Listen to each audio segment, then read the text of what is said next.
Привет, народ, канал Стейнхаус. Сегодня на обзоре у нас вот такая складная походная пила, походно-туристическая. Также она садово-огородная. Вот. Но я себе покупал для того, чтобы с собой брать в лес, какие-то выезды на природу. Вот. Пилой я уже попользовался. Мне очень понравилось. Я заказывал ее на Алиэкспрессе. Ссылка будет на эту пилу в описании под видео на моем YouTube-канале. Ну, давайте сейчас посмотрим, как она выглядит, и попилим, посмотрим, как она работает. Пила, значит, имеет такую пластиковую рукоятку. Вот эти места черного цвета, они прорезинены.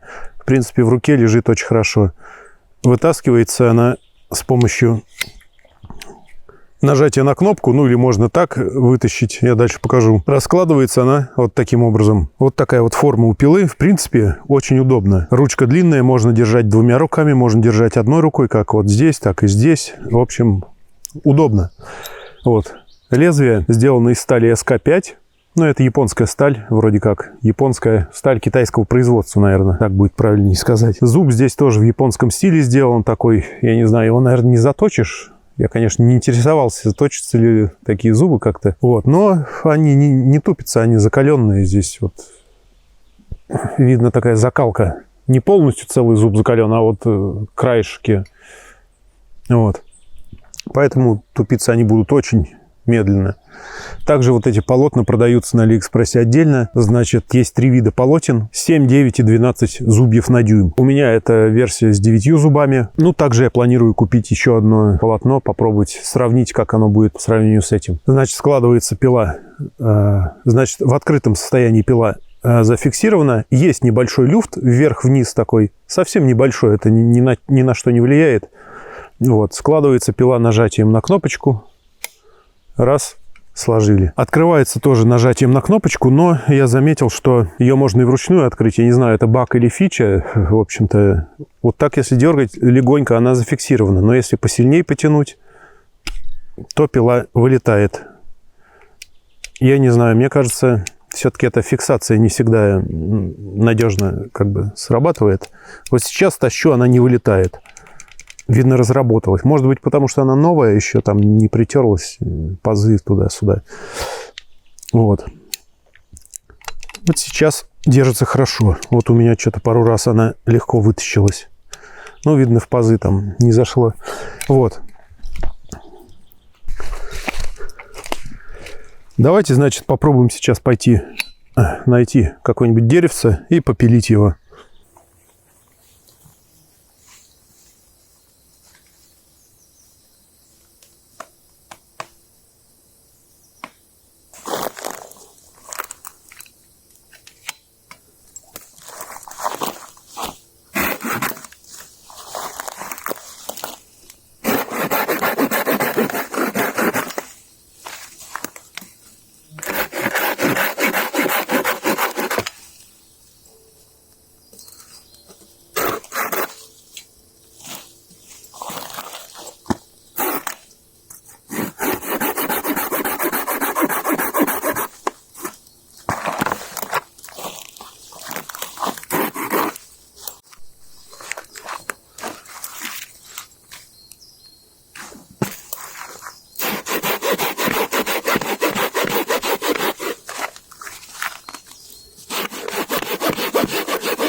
Так, ну что ж, давайте распилим вот это деревце.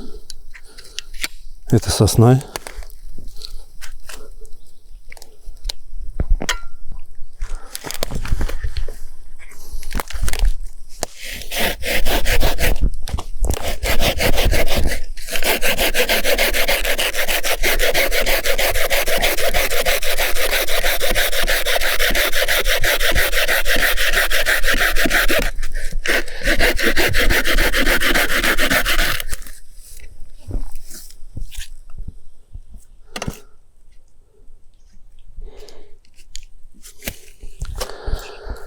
так вот эта пила пилит.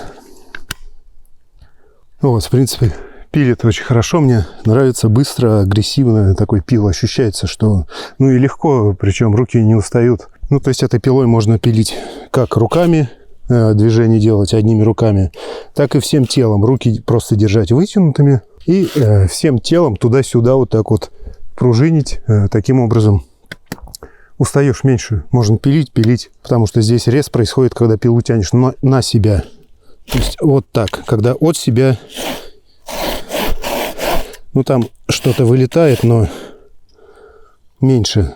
За счет этого, что она пилит на себя, можно вот таким вот образом всем телом качаться, как бы руки просто держать, если они устают, и пилить. Ну, какой-то такой косячок есть у этой пилы, заметил я.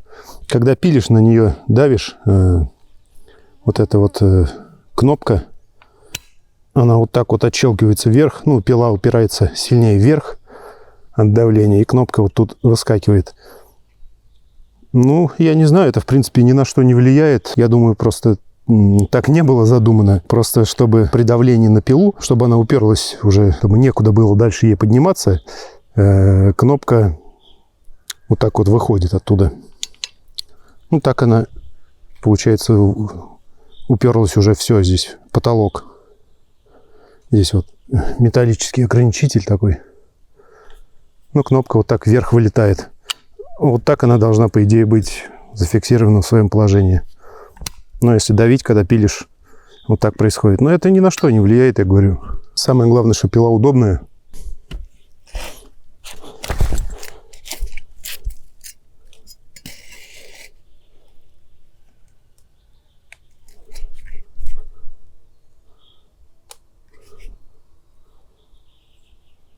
Но правда тонковата пила, ее немного так выгибает. Когда ей хорошенько попилишь, она перестает быть идеально ровной. И когда складываешь, ну вот не глядя ее не сложишь. Она вот здесь может упереться зубчиком, вот здесь может упереться. Надо ее аккуратно туда просовывать. Вот. Так. Ну вот, я о чем говорил. Тогда она у меня нормально блокировалась. Сейчас я могу ее вытащить вот так вот просто руками. Чуть посильней потянуть. Так вот она держится, она не выскакивает. А если потянуть посильнее, то она открывается. Ну, в общем, такие вот мелочи есть тут. Ну вот я о них говорю, чтобы вы знали, кто будет покупать. В принципе, покупать можно. Вот такие косяки маленькие есть.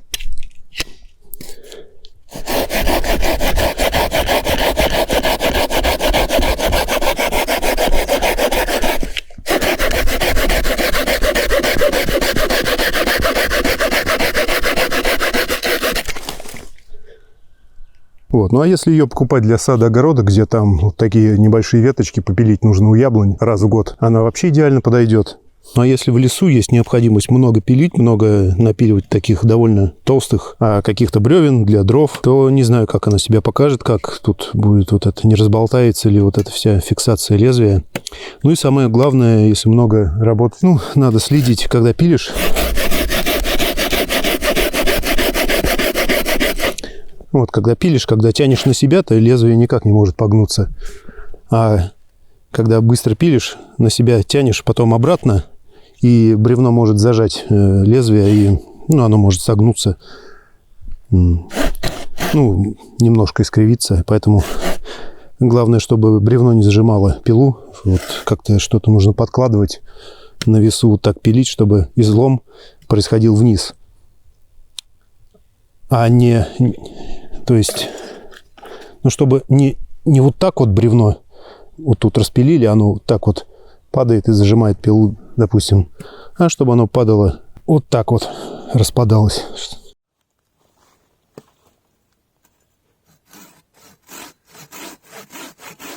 Подписывайтесь на канал, ставьте лайки, пишите комментарии. Также мой канал есть на Яндекс.Дзене, на Рутубе, есть группа ВКонтакте. А еще я недавно создал свой кулинарный канал. Все ссылки будут в описании под видео. Обязательно подписывайтесь, чтобы не потеряться в случае каких-либо блокировок. На этом все. Оставайтесь на канале.